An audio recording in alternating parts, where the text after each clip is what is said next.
Levé de rideau avec aujourd'hui une célébrité locale, un créatif, un artiste, Denis Pourchet. Je suis très heureux, Denis, de te recevoir ici à l'Opéra pour Levé de rideau.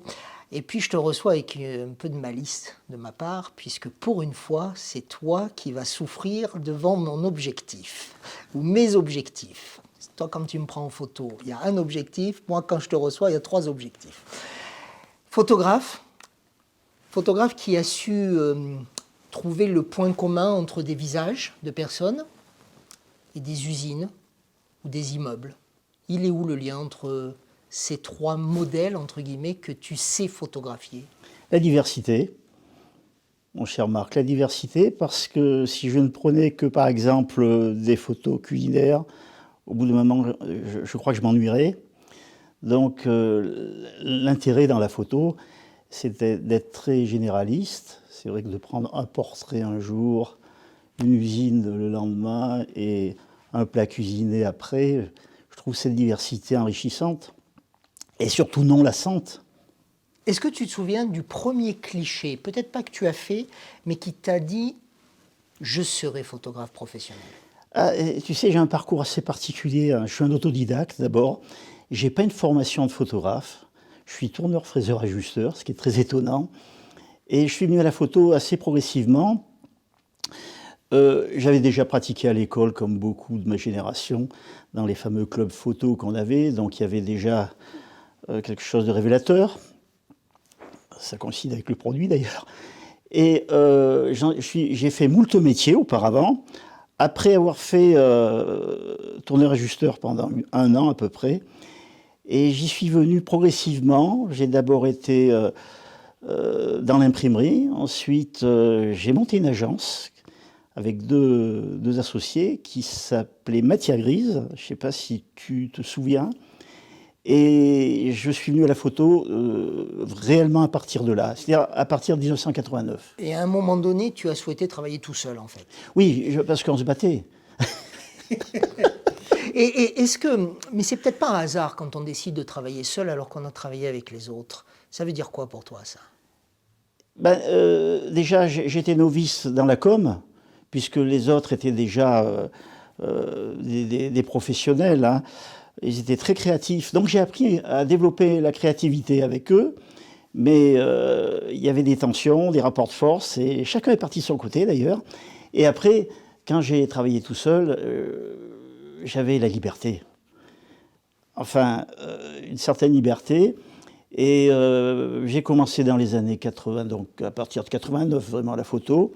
Donc c'était une très bonne période, ça, pour la photo, puisqu'on avait le... J'ai interrogé quelques personnes avant notre entretien aujourd'hui pour lever le rideau, des gens que tu as photographiés.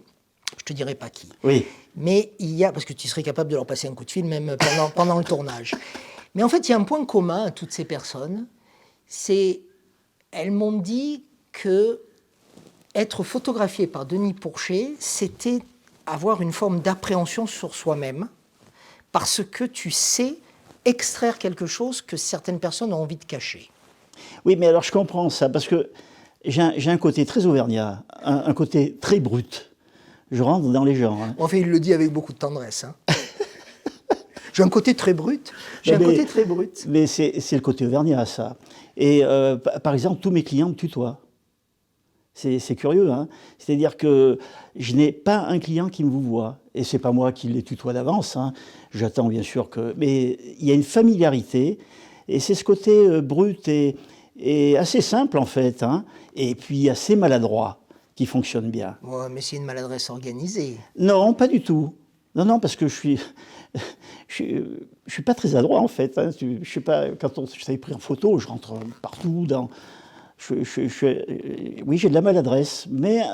Quand tu prépares une séance photo, est-ce que tu te renseignes sur le lieu, tu te renseignes sur la personne, ou alors c'est vraiment à l'instinct et lié à l'instant quand tu vas arriver? L'instinct et l'instant, le feeling.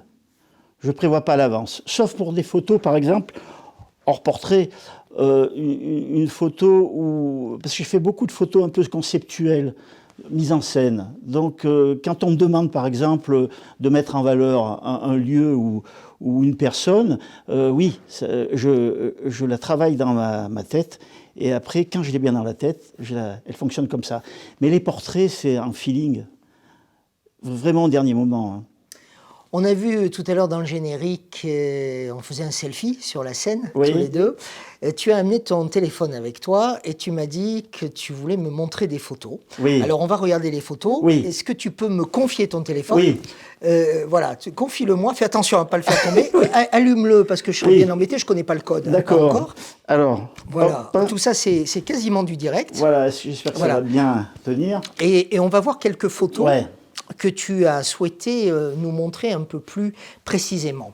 La première, c'est, si je ne m'abuse, Beaubourg, oui. à Paris. Oui. Mais c'est un enchevêtrement de tuyaux. Oui, que j'ai exagéré, que j'ai déformé. Et là, c'est intéressant, parce que l'anecdote, c'est que je l'ai pris avec un smartphone. Et cette photo, tu ne peux que la prendre qu'avec un smartphone. Tu ne peux pas la prendre avec un appareil classique. Tu ne travailles plus avec si, la je travaille vieille toujours méthode avec le classique, bien entendu. Mais avec le smartphone, je me régale. Je fais beaucoup de photos au smartphone. C'est incroyable. Et là, celle-ci, elle est absolument faite avec... en fait, c'est un mouvement pour déformer les tuyaux, tout simplement. N'importe qui peut le faire. Oui, enfin bon, il faut quand même s'appeler Denis Pourchet pour avoir le résultat. Alors, il faut avoir l'idée, bien sûr. Très modeste, Denis Pourchet, très modeste. Autre photo, un lieu atypique, le Bikini. Alors ça, c'est extraordinaire parce que j'ai découvert ça à Clermont il n'y a pas longtemps. C'était pour un magazine, donc tout Clermont pour ne pas le citer. Et en effet, je suis arrivé dans ce lieu, c'était extraordinaire. Et alors, donc, il y avait encore un peu, enfin, le confinement qui s'annonçait ou qui venait de finir, donc... j'ai déguisé, là, en l'occurrence, les clients et le lieu. Donc, tu es rentré, tu leur as proposé de oui, les mais déguiser. c'était un reportage, je suis heureux. Hein. D'accord. Voilà, donc c'était des clients qui étaient là. Et ils ont accepté. Ben, bien sûr. Avec un sourire de ta part, et ça marche. Oui, ça marche. Et le résultat est extraordinaire. C'était pas pendant le confinement, je crois que c'était après. Enfin, c'était pour quand même évoquer le confinement, le premier, je parle. Tu as un côté un peu fou. Ben, oui, je pense. Hein. J'ai 14 ans hein, dans la tête. Hein. Faut pas l'oublier, ça. Pourquoi 14? Pourquoi pas 13? Oui. Ou pourquoi pas 15? Oh, mais ça m'est venu comme ça. Ça va être sympa pour ceux qui ont 14 ans, ils vont se sentir concernés. C'est l'année du certificat d'études. C'est pour ça. Alors, autre photo que je trouve magnifique, on a beau connaître Clermont, moi je me lasse pas de cette photo. Voilà, c'est l'opéra d'ailleurs, hein, c'est une partie de l'opéra et de ce magnifique immeuble au-dessus, en contrebas de la préfecture, avec de charmantes créatures au fenêtres. Oui, alors c'est pour les photos de mode, en effet, c'est la rue Blatin. Et bon, cette photo a été faite quand même en plusieurs fois, hein, parce que c'est un sandwich d'images qui sont faites à la prise de vue. Hein. Donc c'était fait pendant la période de Noël, et j'ai superpositionné, c'est-à-dire sandwiché plusieurs images, ce qui donne ce résultat. Et on a l'impression que c'est le Clermont électrique parisien quelque part. Il y a un côté parisien dans cette photo, parce que j'ai toujours le souci de mettre Clermont en avant. Ça, c'est... Regardez, je continue à manipuler le smartphone de notre ami Denis. Alors, il y a une photo, moi, qui m'amuse parce que j'ai un côté route nationale 7, moi. Et je trouve que cette photo, pour valoriser les Fiat, avec les usines Michelin derrière et les nuages, qui ne sont pas des nuages de fumée, bien les nuages météorologiques, moi, je trouve ça très sympa. Alors, là, justement, on a Michelin. Michelin qui au niveau esthétique, donne une mauvaise image sur la ville. C'est vrai que les cheminées, c'est un peu noir, Michelin. Malgré que les pistes soient belles, on a un côté gris. Et là, j'ai dit, tiens, je vais colorer donc Michelin. Et là, on trouve que c'est très vif, quelque part. Alors, en plus, c'était un ami à moi qui a une petite Fiat qui est magnifique, avec sa dame. Mais tu as fait ça en studio ou c'était à l'extérieur? Alors non, c'est pareil, c'est des images rapportées, je le reconnais, mais la photo de la voiture a été prise et la photo de Michelin a été prise, ça a été raccordé, tout simplement. Alors là, Ben voilà, je ne sais pas quoi dire. Ces deux messieurs-là, un peu Ah, Cherokee, c'est extraordinaire, ça. ils existent, on peut les rencontrer? Oui, oui, ah oui, ils existent vraiment. Ça, c'est intéressant. Avec Eric. Si je les interviewe, il ne faut pas que je me loupe sur les Mais questions, là, je hein. pourrais te les présenter si tu veux, parce qu'ils sont très intéressants. On fait une opération avec Éric Bastide, c'est celui qui tient l'auberge du Guéry. Donc un jour, il me dit, dis donc, je connais plein de gueules dans la région, il faudrait faire les gueules du Guéry en photo, et on pourrait conclure ça par une exposition dans l'auberge. Ben, je me suis pris au jeu, et il m'a ramené des gueules de là-haut. Et ça, c'est des gueules de là-haut. C'est des Hollandais déjà. Ils ont accepté d'être pris en photo. Ah oui, absolument, mais les Hollandais, tu sais, c'est une culture particulière, hein. Ils ne se cachent pas. Donc tu as vu le look des mecs, quand j'ai vu arriver, j'en revenais pas.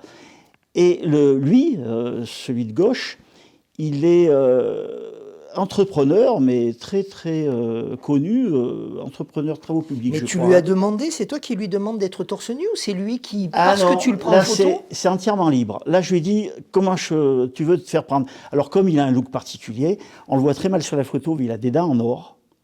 C'est incroyable hein, sur notre région de trouver une personne comme ça. C'est incroyable. Donc j'ai dit, écoute... Ça, cette séquence va faire le buzz. Ah oui, mais... À Alors, Clermont, c'est incroyable de trouver des mecs ou des nanas qui ont des dents en or. ah oui, complet. Alors malheureusement, la photo noir et blanc, on ne le voit pas beaucoup, mais je lui ai dit, mais il s'est mis comme il a voulu, hein, vraiment. Voilà, il s'appelle Guérard. Gérard en français, Guérard Combien de temps pour hollandais. faire un tel cliché? 5 minutes. Tu crois pas, hein? Non, j'y crois pas. 5 minutes. Et dans un lieu, dans une cave, là, une cave qu'on avait trouvée. 5 minutes pour faire cette photo.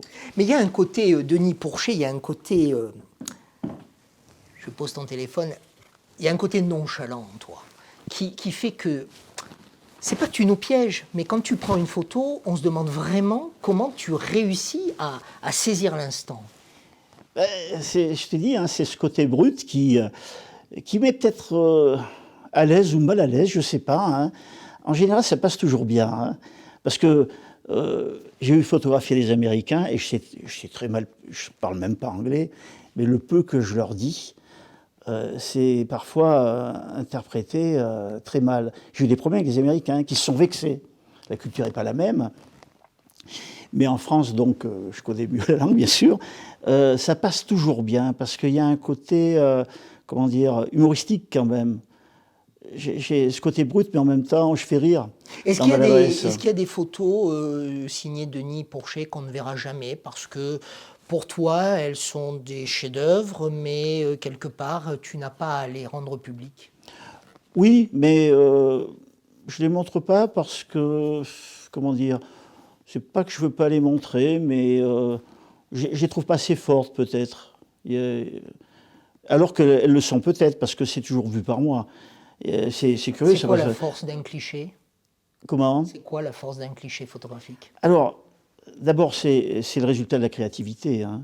C'est-à-dire qu'il y a le cadrage et l'éclairage. C'est les deux mamelles de la photo, comme on dit. Il y a l'éclairage qui compte. Hein. On peut pas faire une belle photo sans l'éclairage. Je trouve que c'est 80% à mon avis. Ensuite, le cadrage, la composition, donc, hein, ça suit, quoi. Je veux dire, pareil, c'est très important. J'ai une question un peu plus philosophique. Est-ce que tu es croyant? Non. Alors, justement, cette question a encore plus de sens et de force quand on la pose à quelqu'un qui n'est pas croyant. La photo, c'est ancrer l'instant, donc l'éternité, dans un moment. Oui, c'est la magie de ça, oui. Mais ça ne me fait pas croire pour autant. Je veux dire, c'est un instantané, oui. On fige. Alors, tu me dis que je ne suis pas croyant. Si, je suis croyant. Je crois au grand architecte, celui qui a fait l'univers. Donc, il y a bien une croyance quand même. Mais le rapport avec la photo, tu veux dire que ce côté... il y a un côté religieux dans le côté... Non, je faisais allusion à l'éternité. C'est-à-dire Oui. que la photo va provoquer une forme d'acceptation de l'éternité. Je suis d'accord avec toi. Alors ça, je crois en l'éternité au moins. Enfin, de revivre, pas forcément, mais l'éternel, c'est l'infini. Et l'infini existe. On ne le connaîtra pas, mais à mon avis, il existe. Mais quand tu prends quelqu'un en photo, peut-être quelqu'un qui a un certain âge, est-ce que tu penses justement à cette dimension de l'ancrage que tu lui permets d'avoir pour Bien sûr. de très longues années? Bien sûr, mais tous les photographes sont devant ce fait quand même. Mais bien sûr. Et je trouve que les personnes n'attachent... Alors heureusement, avec les smartphones, on en revient à la photo. Mais la photo n'est pas trop mise en avant, hein. Je me rappelle quand on était jeune, on allait quand même chez le photographe, on se prenait du temps de faire des photos de famille. Ça s'est perdu un peu et on retrouve ça avec le smartphone. C'est pas tout à fait vrai, je me permets, Denis, c'est pas tout à fait vrai ce que tu dis, parce que quand on regarde aujourd'hui les publicités pour les téléphones, oui, ils basent ou focalisent le fait qu'on va prendre des photos avec un appareil qui nous permet de parler normalement. oui.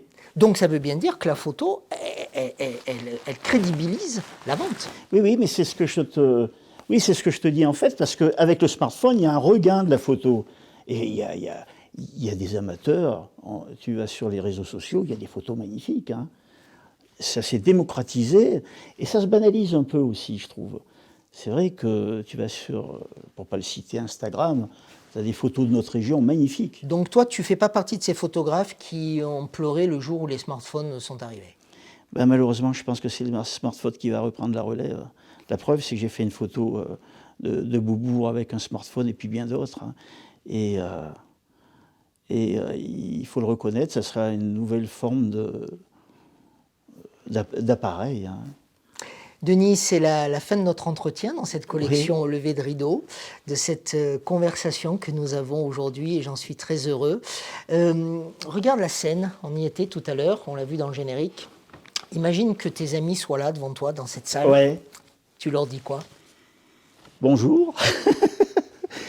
Bonjour, et puis par rapport à la photo, je ne sais pas... Tu aurais envie qu'ils te prennent en photo? Oui, j'aime bien me faire prendre en photo. T'as vu, j'étais content quand c'est vrai.